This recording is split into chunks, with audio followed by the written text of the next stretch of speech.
All right. Hey, everyone. Nia Shanks here from Lift Like a Girl, and I am really excited today. I have the Meg Brown from Fitbitch, and I'm sure you've heard of her. She puts out incredible information. She is completely and totally unfiltered, and it's one of the reasons I think she is just absolutely amazing. So, Meg, thank you so much for being here with us today. Oh, thanks, Nia, and thanks for that intro. You flatter me there, but it's just as much a privilege to sit down and talk with you. I'm also a big fan of Lift Like a Girl, so thanks for having me. Well, thank you. And we're just going to go ahead and jump right into it. You've got all kinds of great stuff to share with us. And the first thing I wanted to ask you, you're a mom, so I know you're a busy mom, and I wanted to see if you could share some tips with the other, busy moms who are watching this about what you found to be a great way to balance, health and fitness with also being a busy mom. That's a really good question, and I think, first and foremost, as mothers, we really struggle with the guilt complex. Like, well, I can't spend that much time on myself. That's time away from my family, and that's time away from my kids, and I should be spending my time with them. So it's really hard, if you have 3 or 4 hours a day to spend with your kids, if you're a working mom, to take 2 of those hours and say, no, I'm going to go work out. I'm going to get some physical activity in. So it's a balancing act, and honestly, my number one recommendation is to include your kids. So instead of maybe going to the gym every day, let's say you go to the gym maybe twice a week, and on the other days, go for a bike ride, go for a walk, bring your kids along with you, or if you can, there's so many great workouts now that take 10 or 15 minutes. They're all body weight, things that you can just crank out in a really short period of time. You don't even have to leave the house. So it's incorporating all of that stuff that makes it achievable for a family, because when you're a mom, you just have to be considerate of everybody. And don't get me wrong, there will be those days where you're like, forget it, I'm going to the gym, I don't want to spend any time with my kids. And I totally get that. That was one of the big reasons I went to the gym that I did, is because they have a really great childcare service. So it was like, sanity time for mom, to get some time away from my son and to kind of focus on myself. And but don't feel bad about having to do that. As mothers, we are setting the examples for our kids, and if we let them know that taking care of ourselves is a bad thing, they're going to adopt those exact same habits when they get older. So we want to lead by example. So taking care of ourselves and our bodies and fitness is really important. It's just like teaching your kids to ride a bike or read or anything else, right? That's cool. I like that. And I like what you said about, doing things, getting involved with your children, to where if you're just going like on a bike ride or go hiking or something, because I think some people, they seem to forget that you don't have to, quote, exercise to be healthy. You don't have to do something regimented. You can go play and have fun, riding a bike or whatever. That's exercise. It seems like so many people just have, exercise in this kind of a chore category where they think it's something they have to do, where it's like, oh crap, I got to go work out. But you're actually saying, you can make being active fun, and in a way that you can do it with your family. And I think that's really awesome. Thank Okay. you. Yeah. No, go ahead. Anything else you want to add? Yeah, I was just going to say that's how I live my life. Even though I'm a personal trainer and, I have a gym in my basement, I'm not necessarily doing, XYZ weight training routine every day. Sometimes, I ride my bike with my son or something like that. So even, when fitness is a huge part of your life, like you said, it doesn't need to be super regimented and super strict unless you have those, competition or very specific aesthetic goals, right? You don't need to, have something that's too demanding as far as time constraints and all that stuff goes. That's awesome. All right, and the next thing I want to get into, and this is something I've seen you talk about, and it's something I haven't seen anywhere else, but I think it's absolutely awesome. A lot of times I've seen you discuss how actually fitness and money and finances are kind of related, and I wanted to pick your brain on that. I wanted to see, why do you think those two are similar, and, what is it when you talk about those two combined? Can you just share your thoughts on that? Yeah, that's actually something that I learned for myself when I first started out, on sort of like a fitness weight loss journey, my husband and I were, that we didn't have any kids. Well, when I at my heaviest, we didn't have any kids. But then after I had my son, I gained all the weight back, and I noticed sort of there was a big relationship between the skills that I used to lose weight and then the skills that I also needed to get ourselves out of debt. Because it wasn't until I had kind of lost the weight, it's really interesting when you lose a bunch of weight, it's very liberating, and not only in a physical sense, but very much psychologically. I find that when people go through weight loss journeys, they will all of a sudden start purging their houses and decluttering and doing all these other things, because I think it's, like I said, it's so much a psychological process. And so as that was happening, I also decided I wanted to take control of our finances, because we were, we had bad spending habits, and I think pretty typical of North American culture. We had credit cards, we had debt, we owned things that, well, we didn't own them, the bank owned them, our vehicles and whatnot, and I got kind of fed up with it, because you really are owned by your debt. It limits you so dramatically if you want to do something. When you have big payments every month, that means you can't take a month off and go on vacation. It means that you have no wiggle room. You are a slave to that debt, essentially. And so the skills that I use to lose weight, so eating in moderation and exercising, restraint sometimes, but also indulging sometimes. So even though you're on a budget, it doesn't mean that I didn't go out and buy, a nice pair of shoes every once in a while, or that we never went to a restaurant and ate out. It's just that we did those things less often, that were more in accordance with our budget and paying some debt off.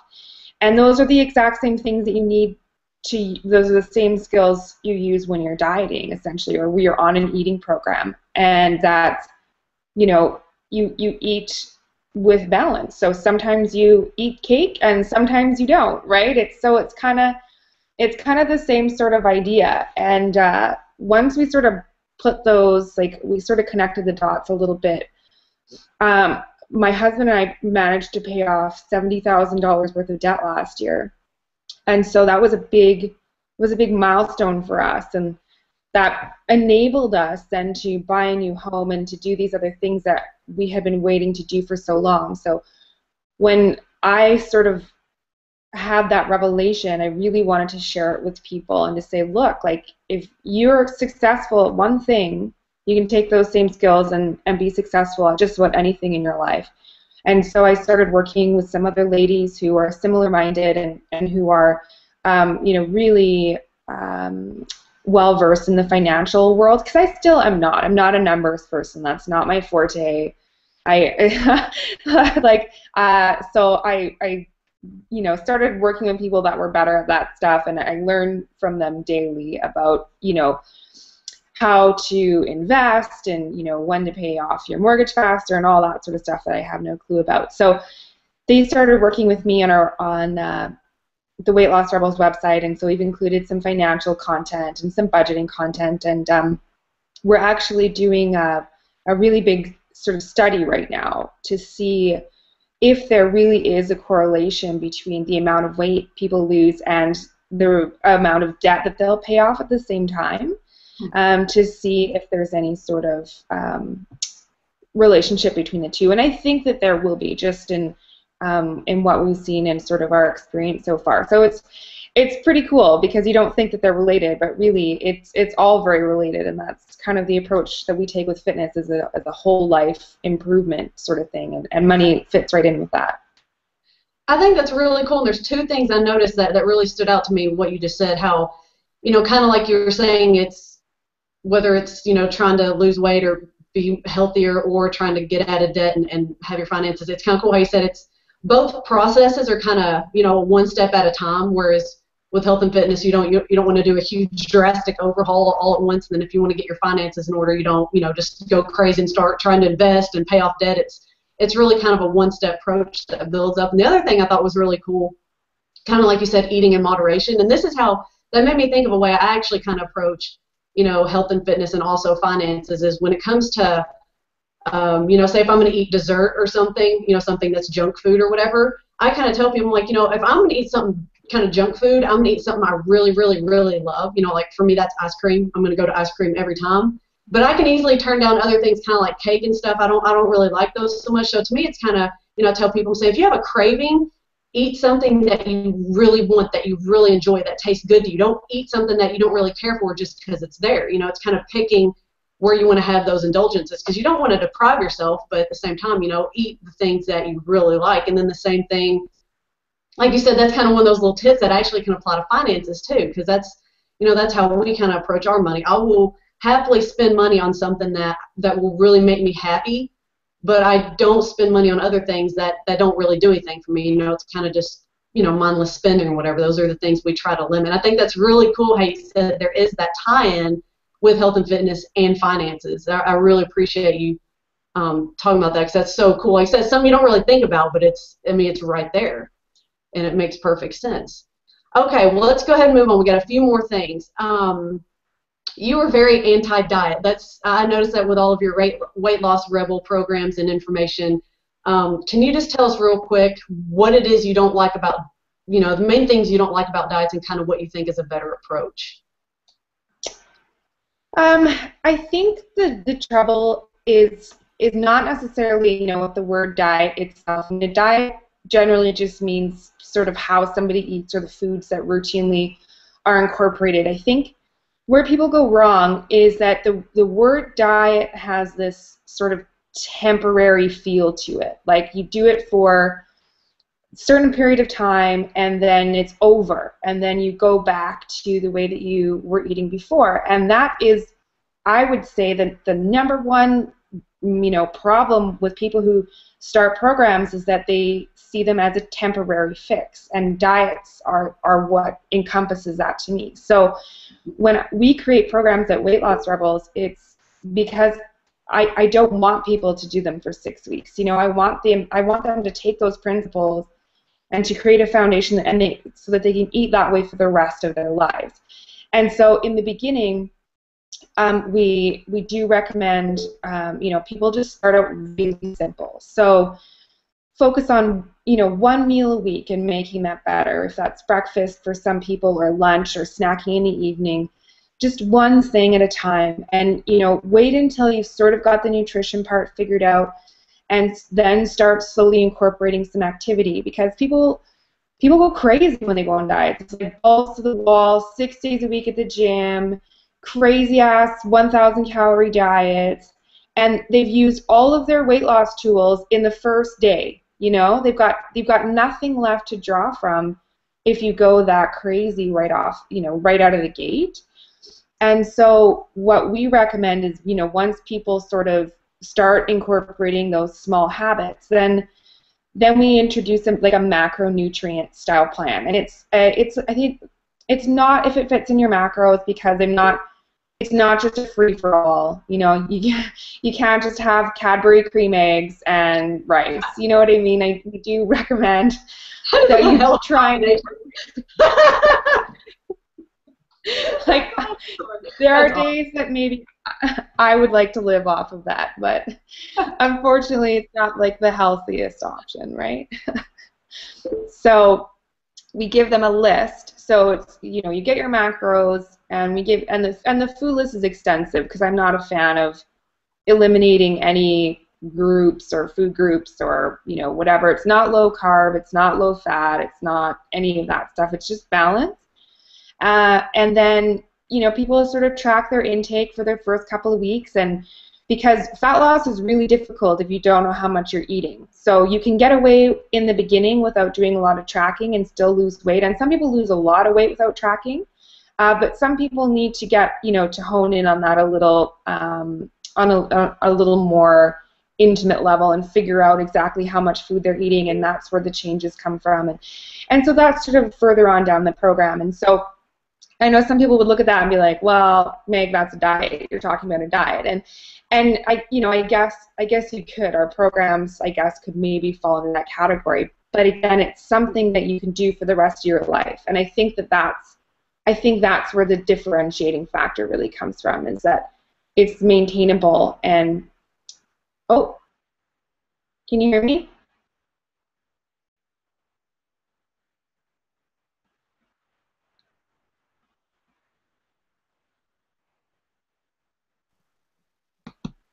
Hold on a second. Oh. I think I got you drifted off for a second into Never Oh. Neverland. Okay, we're good now? We're back on. There we go. Okay, perfect. What was the last part that you heard me say? Talking about how you're saying macronutrients, how some people might confuse that as a diet.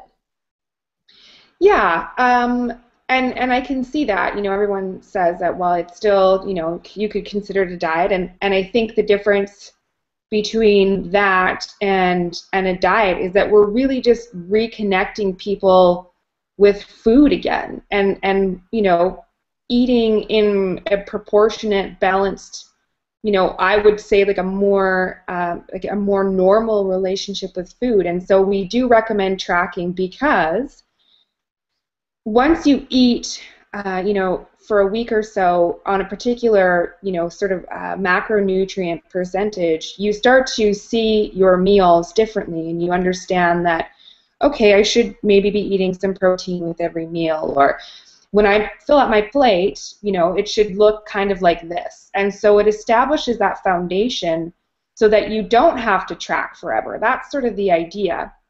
Because, the truth is, most of us have really terrible relationships with food. And we see things as, oh, this will make me gain weight, this will make me lose weight.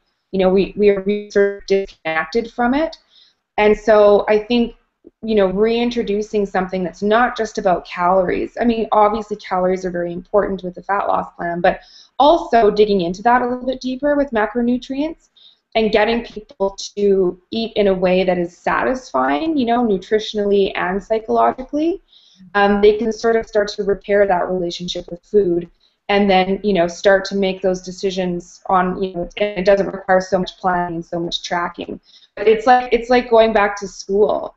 We're all such weird eaters now, and we have these strange habits that we've picked up from friends and moms and whatever, that we almost need to go back and learn the foundations all over again before we can be really successful with it. Yeah, I really like what you said. Most people have, when they think the word diet, like you said, it kind of has it's a term that makes you think there's a beginning and an end.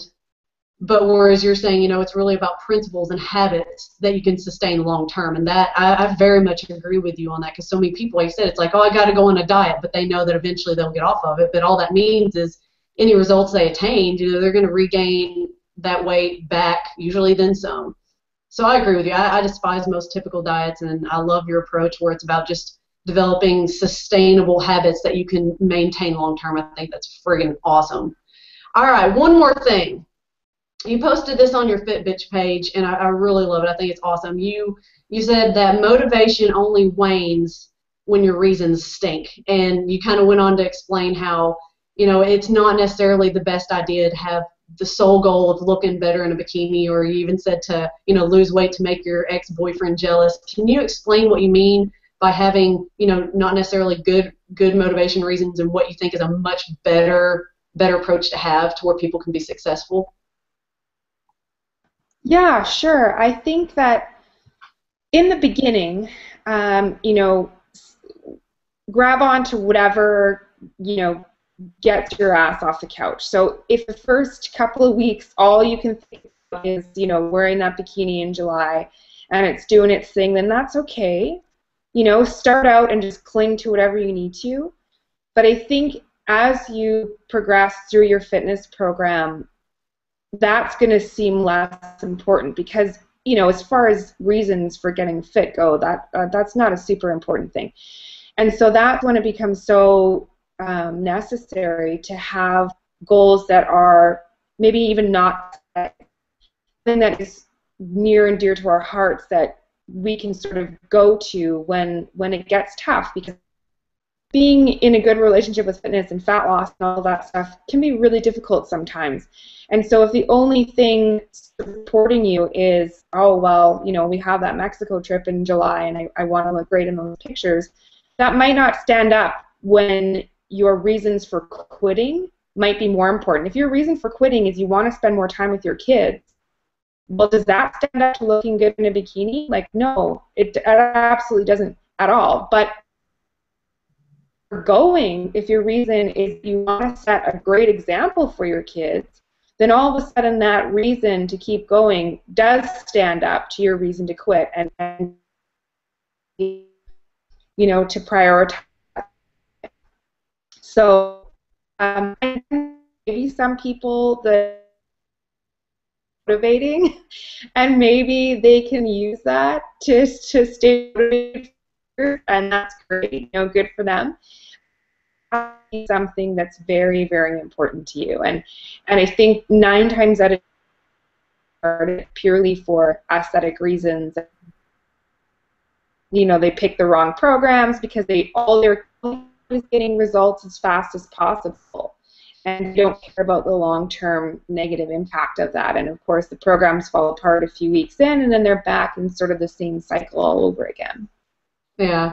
Yeah, I think that's awesome. Kind of like you said, it's like you're digging down to find the deeper reason why you're doing something. Like you said, at first, the only thing you may care about is looking better. But then, like you said, it's really about kind of asking yourself, why am I really doing this? And it's finding that deeper reason, that deeper level of motivation that keeps you going.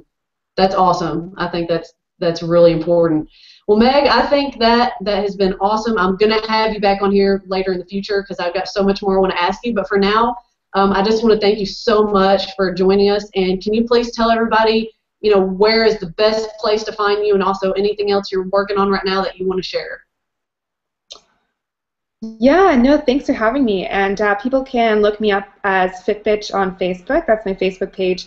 And then the website is weightlossrebels.com, and that's where we have our memberships and downloadable programs, and we launch 12-week challenges and all sorts of stuff off of there. And coming up, we've got an ebook that should be coming out this summer that will also be available on the website. So lots of stuff in the works.